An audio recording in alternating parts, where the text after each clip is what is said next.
Good afternoon, ladies and gentlemen. If I ask you to take your seats, please. In you come, folks. And this session of the day is entitled 10 Big Things, Emerging Trends. And you will know much better than I that it's almost impossible to predict what the next thing is coming around the pike. And if we could do that, we'd all be billionaires. But Greg Williams is a technology journalist, works for Wired magazine. And Greg's going to be taking a look at some of the stuff that might just be sneaking up on us at the moment. So, ladies and gentlemen, Greg. Thank you very much. Hi, everyone. Hope you're doing well. Thank you to Parley and to Karen for having me. Can you hear me all right? The mic working? Good. So I'm here to talk about the newness, the exciting new things coming over the horizon. But I think in order to really talk about the newness, we should maybe talk about the old newness first. So three men I'm sure you recognize. From the left, Neil Armstrong. In the middle, Michael Collins. On the right, Buzz Aldrin. First three human beings to reach the moon, July 1969. I think one of the first things to kind of really think about when we think about the lunar landing is this. We saw it all. Right? So when they came in to land on the moon, well, not actually when they came in, when Armstrong took that kind of first step outside the lunar module, a camera flipped down, which sounds incredibly kind of like basic technology, but that's what it was. It literally flipped down. He pulled a lever to flip it down. So we saw his first footsteps. And then one of the first things they did, as you imagine, on the moon, no Wi-Fi, right? Just like every conference you've ever been to. No Wi-Fi, so what do they have to do? They have to set up a camera with a very long cable. That cable became, on the moon, a tripping hazard, right? So imagine health and safety today. They would have shut that thing down immediately. And I think from the perspective of 2014, it's very, very hard to kind of quite grasp some of the kind of like the enormous challenges, both engineering and otherwise, that they managed to overcome. Tiny event windows, the fact that when they actually landed on the moon, they had 10 seconds of fuel left. It was nearly a disaster. The president had actually had his chief speechwriter, a guy called William Safire, write a letter to the nation that he would announce saying that the men had been lost on the moon. So they were 380,000 kilometers away from Earth. It could have been a huge disaster. This is what got them there. This is the Apollo guidance computer. It's this display and keyboard interface. It's 24 by 12.5 by 6.5 inches. Weighs 70 pounds. Processor speed 1 megahertz. Memory roughly 4 kilobytes. So let's contrast this with something that's probably in a lot of people's pockets here today. Not even the most recent iPhone. 4.87 inches, 2.3 by 2.31 inches, sorry. Nearly 4 ounces. 4 pounds, that's a big phone. Not bendy though, I'd imagine. 1.3 gigahertz, 64 kilobytes. So around 1,300 times the processing power of the navigation system of Apollo 11. So anyone who has a smartphone in this room, and I imagine nearly all of you have a smartphone, you've got more processing power in your pockets than NASA did when it managed to get human beings onto the moon, hundreds of thousands of miles away. Now, we don't know exactly what the processing systems of the future are going to be like or the devices of the future are going to be like, but one thing we do know is that some kind of device is becoming our primary interface with the world. We're currently in the mobile internet era, but looking forward, we know, well, the only thing we know for sure is there's going to be this constant change. And I think to really understand how the world is going to alter, we need to kind of maybe get to grips a little bit with some of the kind of technological changes that are almost upon us. They're not that far away. Change will be beyond, probably be beyond anything we've kind of imagined and experienced so far, quite obviously. Why do I say this? Well, in 2002, McKinsey, Forrester, Gartner, all the big management consultancy companies said that growth of the internet from 2002, growth of mobile from 2002 onwards would be around 16% per year. It's been closer to this. It's been 100% per year since 2002. And there are numerous predictions. You'll see them all the time about how many connected devices there are going to be on the planet in the next few years. Here's as good an estimate as any. Cisco, 7 billion, 50 billion web-connected devices. And it's not obviously just on mobile devices. It's internet-connected monitors for smart metering, automation, healthcare, machine-to-machine systems that will communicate with each other without the mediation of human beings. And I'm sure you're all familiar with Moore's law, which says that processing power either doubles or halves in price every 18 months. And what this means is that growth in technology is not going to be incremental any longer. It's not going to be linear. It's going to be exponential. And these evolutionary leaps are bringing about a fundamental change in the nature of information and how we use it. And these changes are occurring in a whole range of so-called accelerating technologies. The ones that are listed here, additive manufacturing, 3D printing, we all know that that's changing the way that we iterate our design process. Nanotechnology, artificial intelligence, they're all beginning to speed up, and the pace of change is happening rapidly. And I think that pace of change applies to all businesses, wherever you are, because whatever business you're in, there are 2 kids in a basement somewhere in Northern California or in Sheffield or in Edinburgh who are building a platform that your customers will be using in around 18 months' time. Instagram, very good example, founded October 2010, sold 18 months later to Facebook for $1 billion. At the time it was sold, it employed 18 people. And you contrast that with Kodak, which at its peak employed more than 50,000. Vine, a very small deal by Silicon Valley standards. It was a $30 million deal. 3 months it was in existence from, June 2012, before Twitter bought it. Probably the most famous deal of recent times, in April this year, $19 billion. $19 billion for WhatsApp, a platform that only existed for 3 years. But I imagine all your kids are using it. Navtech, probably a business that no one's heard of, but at one point, Nokia spent £5 billion on this company. It was a road mapping company, had a near monopoly on the road sensor industry. Around the same time that it was founded, a company in Israel was founded. It didn't make a massive investment in road sensor technology. Instead, it crowdsourced the development of its technology. So it used its users' GPS signals in their smartphones. So the business was founded along the principles of infinite scalability that social businesses offer. And by 2011, it had more customers, 10 times more customers than Navtech did. Sold to Google for $1 billion. So I think we need to stop kind of thinking about technology maybe in the way that we have been thinking about it as a series of separate platforms. We've got to start thinking as this ecosystem, things that are all joined up, some things that are changing, things that are dynamic. Fundamentally now, we're living in a world where everything, our jobs, our homes, our cars, everything is connected in real time via the cloud on a highly individualized basis. And one way that the world is going to get a lot more connected and things are going to get a lot more joined up, obviously, is the Internet of Things. So what is the use case for the Internet of Things? All technologies need a use case. Well, in this case, it's the example that everyone always uses, the internet-connected fridge, right? The fridge that is going to tell you the weather in the morning, the fridge that orders milk when you run out of milk, the fridge that can help you, make a meal with what's in your fridge, the Tizer, the Dairy Lee, and some anchovies, right? The internet-connected fridge is going to be able to help you to do that. But does anyone in this audience actually own an internet-connected fridge, or have you got one, or do you know anyone who's got one? No, of course, no one's got one. Because the trouble with the internet-connected fridge is that the technology is currently in a place where you might as well just buy yourself a fridge, an iPad mini, and some Blue Tack, right? That's going to do the same job, effectively, as what you've got right now.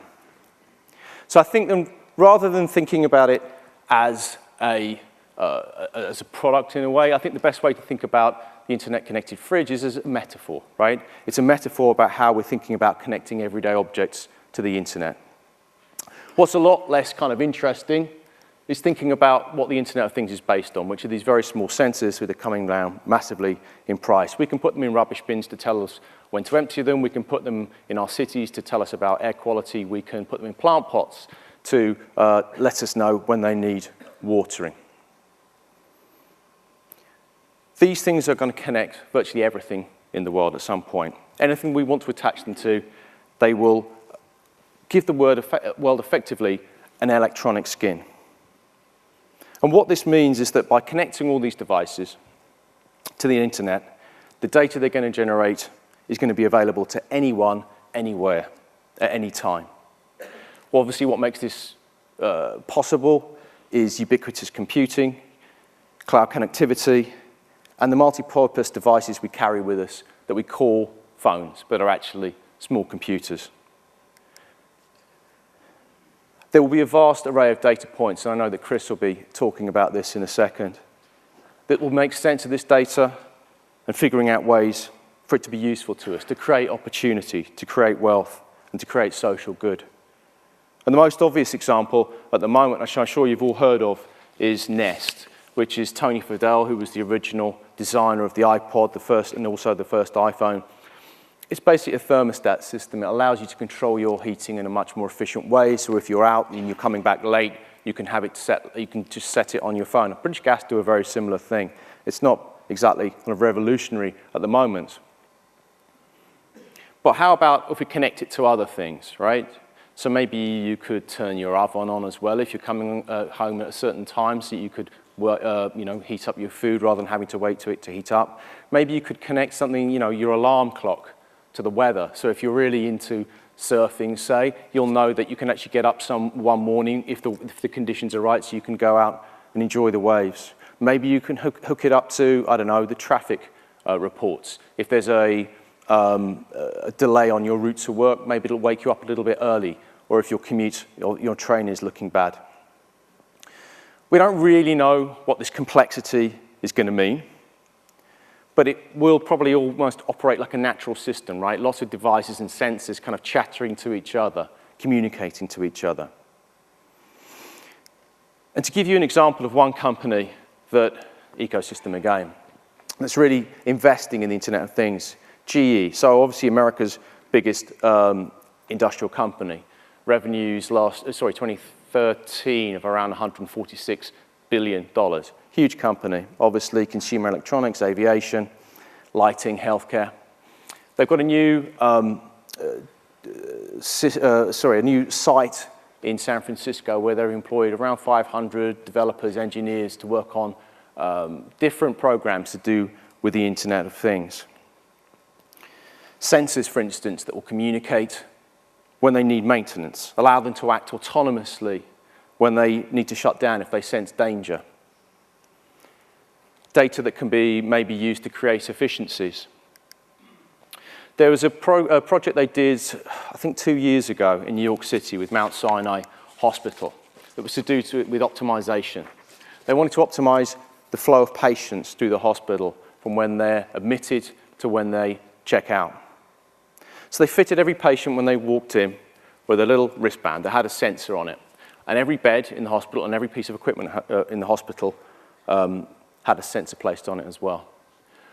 And it massively improved the flow because when a bed became empty, they were able to put a person in it. They estimated they treated over 10,000 more patients that year, and they made around $120 million in savings and additional revenues. And GE thinks that it can apply all these technologies across a number of different areas within its business. And there are a whole other, load of startups doing it as well. This is a company called Asthmopolis, which puts sensors in people's inhalers. You can then geolocate where they have an asthma attack, and maybe that tells us something about environmental conditions in that place. This is something called ShotSpotter, which is acoustic sensors that allow police in Washington, D.C. to respond more effectively to gun crime. This is one of my favorites, actually. It's called Street Bump. And what it is it was produced by the Mayor of Boston's office. And it's an app. You have it on when you're in your car, in your pocket or whatever. And every time you go over a pothole, it registers it, right, when you bump, and it aggregates that data. So it means that the mayor's office, sorry, the city can fill those potholes much more effectively. Farming. There's a startup in Holland called Sparked that's developed internet-connected sensors that can be implanted inside cows and monitors their vital signs. And there's a Swiss farmer who's put a load of devices inside his Friesians and his Jersey cows, and every time one of them, one's in heat, he gets a text message, right? Just a bit of a killer on a date. Oh, what's that? Oh, just got to go and inseminate a cow. But I think in order to really fulfill and ensure the full potential of the Internet of Things, we need to make sure as much of this data is understandable and open to use by as many people as possible. We need to figure out what to measure. Can we rely on the data? Who gets to choose? Because obviously there is social and cultural bias, and also a social angle. Like, this data and this information is only available to people with smartphones, so we need to broaden it out in some way. And I think at some point it will get really, really interesting, because there'll be a shift away from programmed systems, right, such as those that monitor buildings or the ones we use to track our health, to something a little bit more interesting.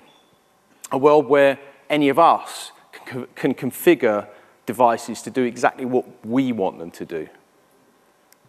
And once we reach that stage where those connected objects become ubiquitous, we'll begin to understand that a system can be programmed, right? It can be kind of run almost like a platform that we'd run with software, the same way that we'd run a computer. And I think that system then will transform the world of everyday objects into a designable environment that will change the way we think about the divisions between the virtual and the real world. So this is a quote from Chris Anderson, who's the former editor of US Wired. And I think that what he says there about new innovation models being applied to the real world obviously applies to the Internet of Things, but it also applies to wearables. So obviously, all of you, I'm sure, saw the announcement of the iWatch a few weeks ago. To my mind, wearables are a little bit like the internet-connected fridge. The idea is obviously very strong, but the delivery is not quite there yet. Without a doubt, I think that Apple will dominate this sort of smartwatch industry. But whether it's an industry anyone actually wants to dominate, I think is yet to be seen. Fundamentally, smartwatches are an accessory, right? It connects your body effectively to your phone. Your wrist, right, which is a happy accident of evolution, will allow developers to build apps that will run the human body. And hardware companies are really excited about this. So Apple's hired Angela Ahrendts, who used to run Burberry actually globally. It's also hired the CEO of Yves Saint Laurent, the fashion company, because tech companies need the expertise of fashion executives who are used to marketing products that exist on the human body. But to quote Russell Davies, who's a UK Wired contributing editor, if you think there's been a lot of hype in the technology world so far, just wait until the fashion people get involved. It's going to alter things somewhat. Okay, I'm going to make one prediction. I'm not great at predictions, but I'm going to make one prediction. At some point, we will have some kind of gestural interfaces that we will use, like Tom Cruise in Minority Report. But no one will ever want cyber gloves. There's never going to be a market for them. Because all good technology, fundamentally, is invisible technology, right? We don't want to see it. We don't want to notice it. What we want is for it to be embedded, so we don't experience it as an interface. So the next wave of technology, when it comes to wearables, will probably be things that we don't even notice that we're wearing. We won't be able to distinguish it from our bodies. There's a Boston-based company called MC10. It has a product called a biostamp. And it allows digital technology to be embedded in plastics or fabrics.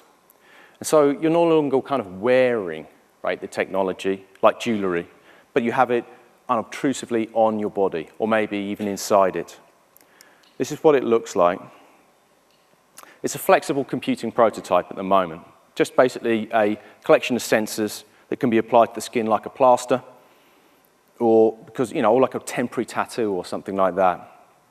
And the sensors within are able to reveal information like, body temperature, the amount of ultraviolet light we're exposed to, heart rate, brain activity, and then upload it via NFC, near-field communication, to our mobile devices. And of course, you'll all be aware of things like Google Glass, Nike Fuel Band. I'm sure some of you are even wearing a Fitbit right now.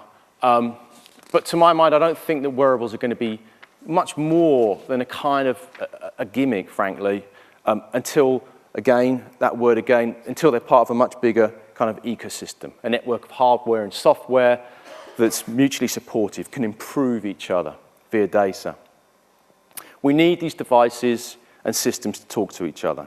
So you need the device monitoring your nutritional needs to sync up with your driverless car, to take you to the best place for lunch, that it knows has a reservation at the time you're available because it's already seen and it knows your calendar for that day. We need there to be everything in a 360 unison. So rival firms are going to have to be willing to open up and offer compatible standards.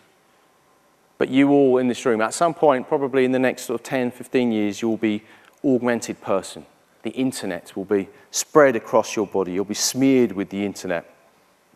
And we're talking about companies that, in this space that are incredibly innovative. But when we think about innovation, we tend to think about think about it in a very large, in a very kind of Western-centric way. So large kind of corporate entities, like BP or any other large company, or we think about the kind of like the small agile startups that are applying smart thinking and processing power and algorithms to problems. But what if you don't have resources? I think I'd like to take a little bit of inspiration from this guy. He's called Massimo Banzi, and he was part of the team behind something called the Arduino, which some of you may have come across. It's very like the Raspberry Pi, so it's a small microcontroller. And instead of hiding the designs away after he'd created this thing, he put them all online, right? Because what he wanted, that's the Arduino there, what he wanted was for people to take his invention and create something else. And because it's tiny, it's easy to use, it's open source, hundreds of thousands of people all over the world have taken this thing and built really cool things, from drones to toys. My favorite, you can watch the video on YouTube, there's a guy somewhere in the US who created a device from his remote control on his TV so that it dims the volume whenever the words Donald Trump or Kim Kardashian are mentioned. Which I think is just genius. Sign that guy up. And one of the things that I think Banzi says that's really cool is you don't need anyone's permission to make something great, right? That's within your power now because of the technology platforms we have. As someone who took this on board was a high school kid from Santiago, Chile. So in 2010, he experienced the earthquake in Chile. And he wasn't hurt, but he went through it. It was a fairly traumatic event. The next year, obviously, there was the Japanese earthquake and tsunami. And this kid, who was called Sebastião Allegra, he saw what was happening, and he learned on the TV that in Japan they have a very sophisticated early warning system for earthquake detection. And he began to think, like, how can we do that in Chile? We don't have the resources of Japan, and I'm just a high school kid. How can I do that? So what he did was he came up with something. Basically, it's a Twitter bot. It's called @Alarmasismos, and you can follow it. He bought a domestic earthquake detector for $75 US, and he replaced the internal circuit with an Arduino that just basically interprets a signal. He then proceeded to connect the device to his server. Now, instead of sounding an alarm, that device tweets. And that means that he's got 360,000 Twitter followers at the moment. And what that means is that 360,000 people in Chile have access to an early detector system for earthquakes on whatever device they happen to be on through social media. So he had very limited resources, but he basically used social platforms to scale a really innovative and fresh idea. But what if you've got even scarcer resources? What if you're one of the billions of people in the developing world who live on just a few dollars a week? So, mobile phone shops. I'm sure when you're in the developing world, you see them everywhere. and they're in a rapidly expanding economy throughout the developing world. Burst into life from Sao Paulo to Manila. But I think that they represent something a lot more than just somewhere to get your phone fixed. They're kind of symbolic of like this informal knowledge transfer economy that's developing at large speed, largely outside the regular economy, the official economy. So on the whole, they're very small scale, below the radar entrepreneurs, rapidly learning new techniques and spreading that knowledge through what they call institutes. So you can go and learn from them. They have classes in the evening. So within days of a new device appearing on the market, and they'll be working on the iPhone 6 right now, from Delhi to Bangkok, they take apart, they decipher the devices, and within weeks, you'll find you'll be able to buy on the streets these kind of very cheaply printed manuals. And they explain that technology, and they're widely on sale. They're filled with photos and annotations, and these publications allow anyone with just a few very simple tools to fix the most advanced phones. So obviously this approach is lo-fi, it's improvised, it's crowdsourced. In Mumbai, they call them repair wallahs. Huge network. If you go to India's Institute of Technology in Mumbai, there are dozens of them literally over the road. So if you want to know how a particular chip is malfunctioning, maybe, you just squirt some foam. Obviously, you can't use it. You can't afford an oscilloscope. So you spray some foam on the chip, and you watch very closely. And wherever the foam melts first, you've got a diagnosis, right? Because you compare it to the manual. It's simple, and it's low cost. And I think these workshops could also hold the key to transforming kind of innovation in these emerging economies. But more than this frugal innovation, so-called, is having a wider impact. The methods used in workshops in Mumbai could turn Western norms of production and design on their heads. Because the frugal ethos aims to build products that, despite limited resources, serve a really specific and real local problem. So what if the future is products that aren't insanely great, like the iPhone 6 or whatever, but actually just products that are good enough? The roots of this whole movement are in the management guru C.K. Prahaladad's concept of the neglected billions. He was arguing that basically Western companies tend to focus on the emerging middle class and leave the bottom of the pyramid, the billions of people who are joining the market economy for the first time. And I think what's interesting about frugal innovation is that it just kind of reaches the parts that other kinds of innovation can't reach. And I think for entrepreneurs, that's an enormous opportunity. There are billions of people throughout the world who are not being served. And I think it also requires Western companies to rethink maybe their product offerings if they want to go into those marketplaces. Good example, Tata, which I think is India's biggest industrial company, airlines, automotive, beverages. It's made a water purifier. Very simple, using discarded rice husks. That's very simple to use. Indian company called Godrej, which is a refrigeration company, realized that 80% of people in India don't have reliable electricity. So this is what they created. It's a low-cost refrigerator. I think it retails for around £40. And what it means is that it can run on batteries. It also runs on a 12-volt connection. But what it means is that if you're a family, you know that that thing will keep your food fresh for 2 days if the electricity goes out, if you have any. So it's a huge difference and can make a huge difference to people's lives. This is a very low-cost prosthetic called the Jaipur leg, made from polyurethane. And these products can reach billions because they're not developed at Western prices and they're not sold at Western prices.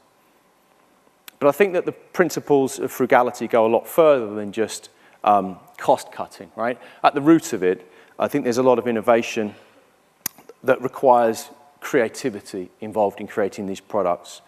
So there's a Hindi word, and I have a friend who told me how to pronounce it, so I didn't get it completely wrong, jugaad, and it basically means an improvised arrangement.